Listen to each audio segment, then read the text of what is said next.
Good evening, good morning, good afternoon.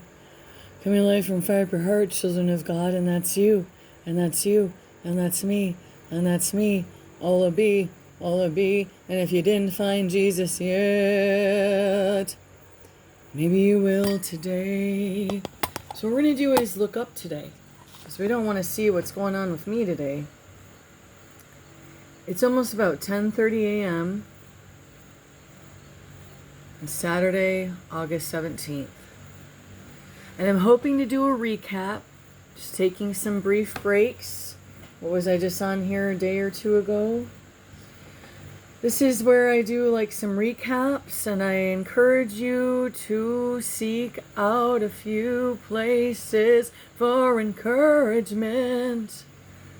I think I do actually better without the camera on me, because I talk about video quality and she's not accepting that she's 50. Well, because prior to the silent explosion, it was more like an Agent Orange experience. I was faring pretty well, even still with my lifestyle, even if a little chubby on and off. So it's been a difficult thing to adjust to the last couple of years. And that's not your problem. I guess that's mine. Because we could say that's vanity. And it's not really about that particularly. It's that I can't imagine, if someone's on video. Anyhow, I would show you too how everything is kind of grown up from what it was. And how different it is here. It'll be 2 years next February of 25, if we all make it that long. When we got here, there was moldy bark all around the wood chips. Moldy wood chips all around the house. No plant life. Everything had been sprayed and zapped with so many pesticides that it was insane. And now it technically does look like a jungle. Most of the one side of the garage is covered in that, it's called, I don't know what the name is, but I call it fake grape vines. It looks similar to poison oak, but it's not. It's not. And what you can actually do with the vines is harvest them and make them in, you could even probably do baskets. You could do baskets, wreaths, other types of art with vines.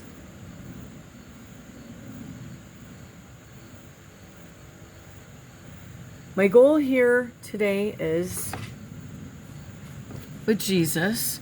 We'll pray real quick.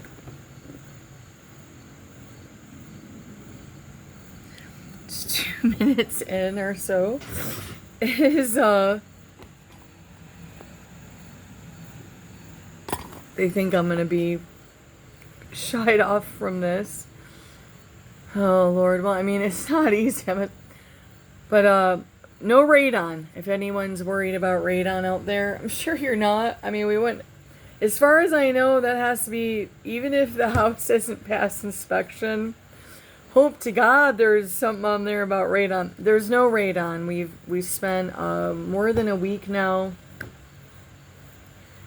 figuring out. I knew it was mostly a moisture, a mold thing with the property, the moisture all around.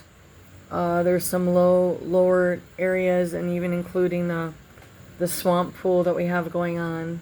It's really been quite a quiet summer up till the climatic points of June and July, when I wouldn't stop reacting. And they were setting up stuff repeatedly, with the girl coming over and disrupting the dogs and bending over and all this weirdness. Just really, really weird stuff, because when you live next to a pimp, but you don't really care it's a pimp, or there's meth and fentanyl, and I mean, I would hate to say that I am an expert on drugs, only because I did some dabble way back in the day, and my brother was a horrible drug addict, and it never ceased. He just flipped over to pharmaceuticals.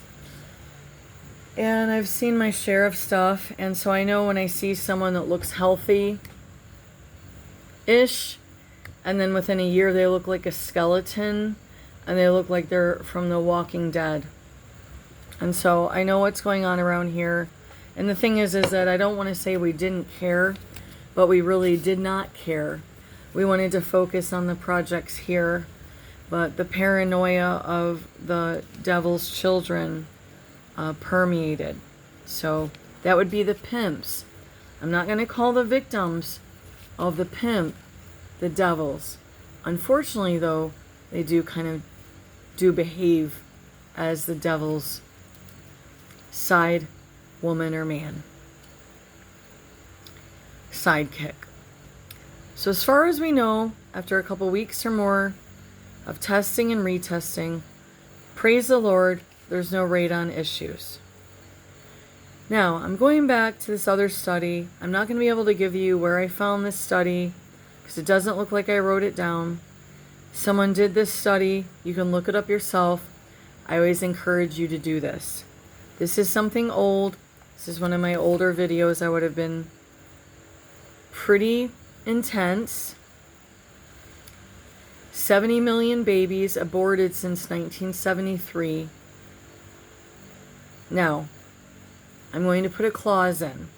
A lot of us, or some of us, want abortion to be abolished. This is the problem, is there's not enough regulation of the health of prostitutes. Prostitutes are one of the most notorious groups that are aborting babies in America. Now, technically, you can't sterilize them, correct? But if they have not discontinued their prostitution lifestyle, I think there needs to be some options available for them. Be it's free birth control or something. So the other thing is impoverished areas. Why are they not getting access to birth control?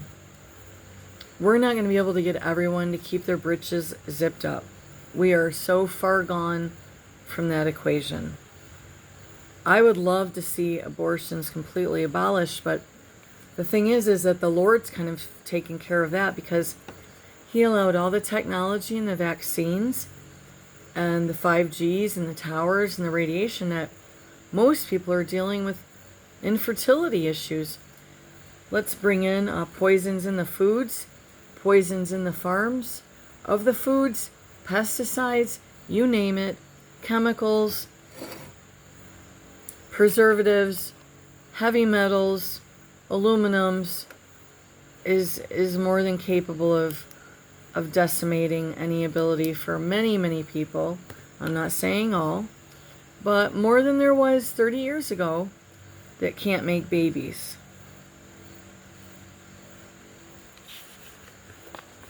Next topic. Marriages don't last. Why? Does anyone know why? Let's look at the porn industry. Human trafficking. They call it human trafficking now. I guess I watched this Roseanne Barr interview. It was amazing with the Dr. Lewis Lee. She has a house. It's called Children of the Night, some sort of organization out in LA. I really was curious about her work. I was a little confused about the Hugh Hefner, but I have also been someone that says decriminalize prostitution because the thing is that they just keep putting the prostitutes in jail, but unfortunately, the police and the authorities and the rich men and the judges and the people running governments, teachers, lawyers, doctors, they don't get any sort of persecution or criminal record for sleeping with underage prostitutes. So I agree too, because victims that are trapped, one of the worst forms of slavery, sometimes it starts in their toddler years. My story is a little different. The exploitation happened under wraps, but it was repetitive. I never saw a fucking dime. I should be the richest bitch on the earth, quite frankly. It wasn't always full penetration, but I was definitely exploited in so many ways repeatedly it created havoc on not only my life, but my mental health and my physical health. And it didn't stop. It didn't stop. Because when I wanted to protect the grandchildren, they started throwing the law on me, heaping doses. All by myself, isolated.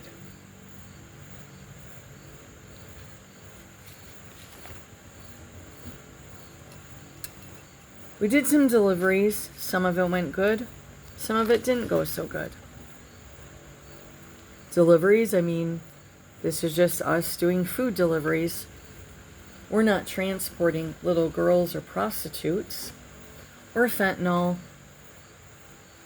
meth, heroin, or date rape drugs, or dead bodies, human trafficking, human organ donating, human or harvesting human parts, human body parts. What else? Paid off to harass neighbors, completely make their lives a living hell, and all of that. Now, we do know that we were tracked last night across the border. The memo out there is, I'm too fat to walk straight. I'm not kidding. And so when the black guy saw that, oh, she might be a little poochy here or there, but she still got muscles all aware, he left real quick, and it was very obvious. It was very obvious. So whoever keeps sending them out, keep sending them out. Keep sending them out. Because you are heaping hellfires on your head. Are you looking up? You better look up. You better find God right now. Because hell is soon. Sooner than you want to see it. Now, I'm not putting any solidified proof into this. But in a prayer the other day, sober-mindedly, I saw 4 to 6 what looked like nuclear mushroom explosions during my meditation with the Lord. There's been several occasions that I have called out to the Lord, and He's like, you don't even have to worry about that. Most everyone isn't going to be around long enough to worry about that.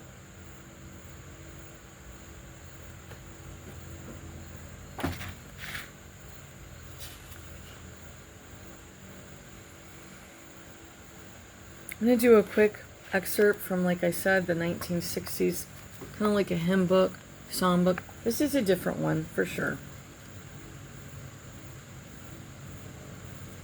It says, can be sung in the tune of Hey Jude's main melody, and one of the phrases of the artist, it says, let's not rape God's creation.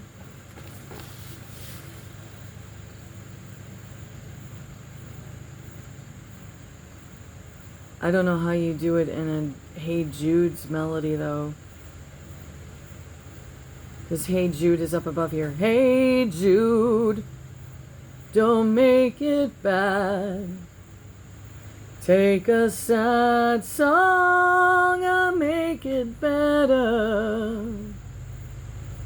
Remember to let her into your heart.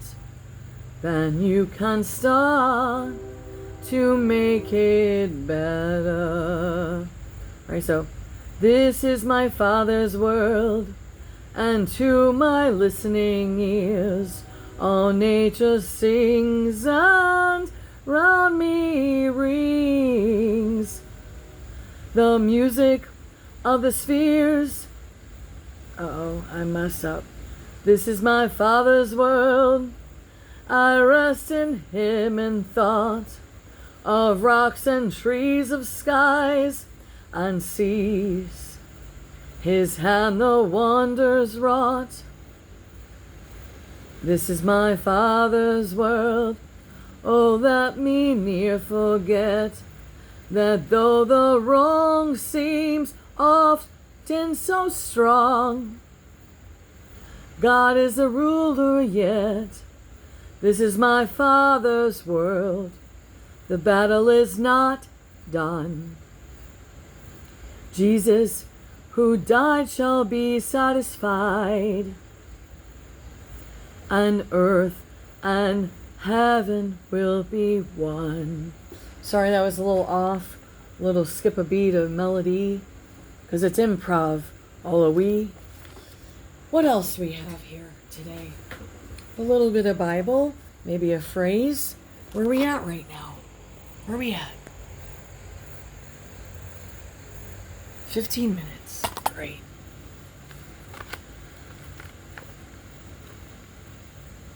The otter. Surrender. Let go of control. A lot of us need that. A lot of us do. I mean, you can be a control freak too. Those are different ones. But there's ones that have been victimized and they felt like they needed to keep control of certain things. But it's done in a different manner. So you think you're in control of the situation, do you? Well, that's something that everybody thinks much of the time. These efforts of maintaining control are most often based in habitual, conditioned, fear born out of many experiences where you witness others who are out of control. It was scary, dangerous, and maybe even life-threatening. You can be assured that now there's no more danger and that you're safe. And I'm going to add with Creator God if you find Jesus Christ. You can now safely relinquish control. Hand it to the Lord. I'm saying this for myself too. Meaning I don't necessarily, maybe I do want to control things. No, I want to see things get better and I want to help propel it towards that. I feel that we need to stand strong in our words. I think that's a little different than control, but it's been misinterpreted. I'm not saying that if I'm in the middle of a panic attack, if it does occur, which they're farther and few between, but unfortunately, if it does happen, like it kind of did last night, and I was really sad about it, because I was getting like this, I guess it must have been more of a 70, sorry, I have to count there, 70-30. Maybe I should stay home. We'd already did deliveries together. Maybe it was time to keep the property watched. And then one of the prostitutes, it's been on meth or whatever, she was by the road with her, in her cadet golf club cart with her cell phone and kind of glaring at us, looking like a skeleton. And I was like, John, I just don't know. Maybe I better stay home. But I wanted to see him, right? Oh, we don't get to see each other a ton. But we'd already done some successful deliveries together up in another area and picked up some natural milk at the store from the farm. And got some wonderful tips for delivering some snacks to people. Pizza and some Mexican food. And, maybe it was just time I stay back and prepare some of our own food. Is she purposely trying to sound like a fruitcake? Yeah, I am. Just to have a little fun. So the otter, letting go of control doesn't mean giving up. Giving up means throwing your hands up in the air in a mission of defeat. No, no, no. Instead, true surrender means releasing any attempts to force your agenda on life. It means opening your hands and heart and accepting the direction of spirit. Up. Looking up. Not around. Not fully within. A little bit within. But up. And saying, God, I surrender. I need help. I need to understand this. And maybe I don't even need to understand it. I just need your help, Lord. I need your help to surrender. Like as if I'm hang gliding. And I don't have any of the mechanisms on the hang glider, but because you're guiding the hang glider. And that I don't have to worry about it because God, you have everything under control. Because you're Creator God.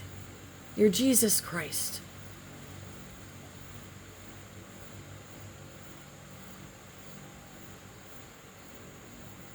the King of Kings, the Lord of Lords. No politician, no matter how smart and accomplished, is going to save this shit show. Only God is. And stop aborting your babies. Amen. So in that acceptance, your will becomes the will of Spirit, which is God Creator. And life flows much more easily through you and as you.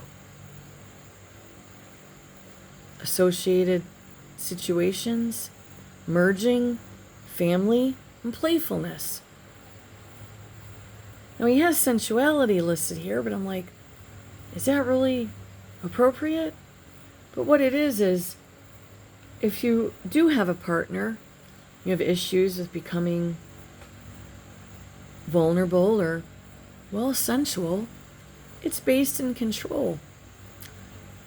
But we could go on another topic with that. So we're going to stop there. Because if you're a victim, or you were, that's a whole other problem going on there. Not a problem. It's that you had to protect or go out of body or block off from your body so many times. Sometimes if you have high stress or anxiety issues, it will affect your sensuality with your partner. Period.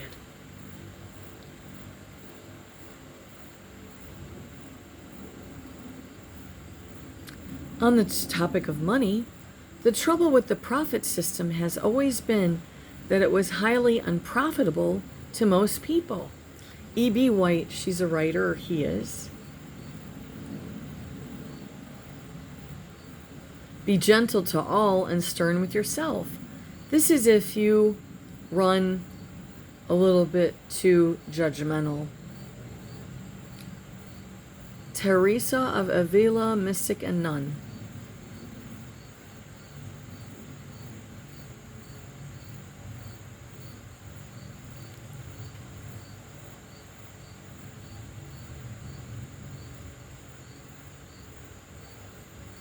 Lucius Annius Seneca, philosopher. I have no idea what this is. Isn't he like, well, we're going to do the Bible, right? Cling tooth and nail to the following rule: not to give in to adversity, never to trust prosperity, and always take full note of fortune's habit of behaving just as she pleases, treating her as if she were actually going to do everything it is in her power to do. Whatever you have been expecting for some time comes as less of a shock. And just a quick excerpt. I am the good shepherd. I'm not the good shepherd. Jesus is the good shepherd. Chapter 10.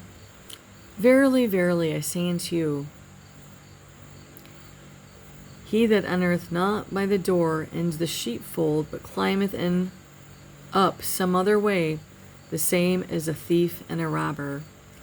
But he that entereth in by the door is the shepherd of the sheep. To him the porter openeth, and the sheep hear his voice.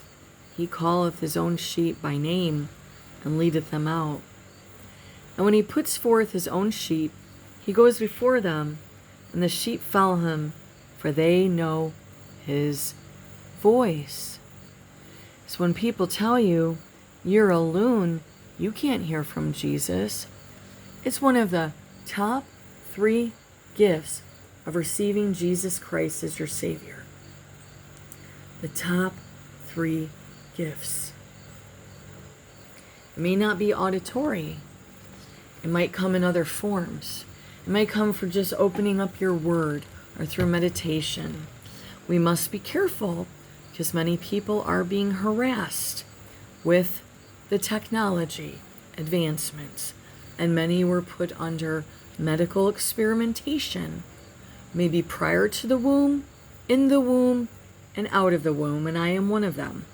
I am one of them.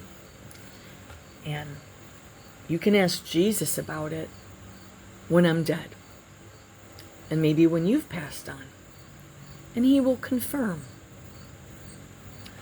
So I want all of you to have a great day. I might not. We have these beautiful little boys and a lot of beauty out here. a little overgrown. But it's tending to stay dry and everything's getting fried up. So I'm just going to let it grow for this year.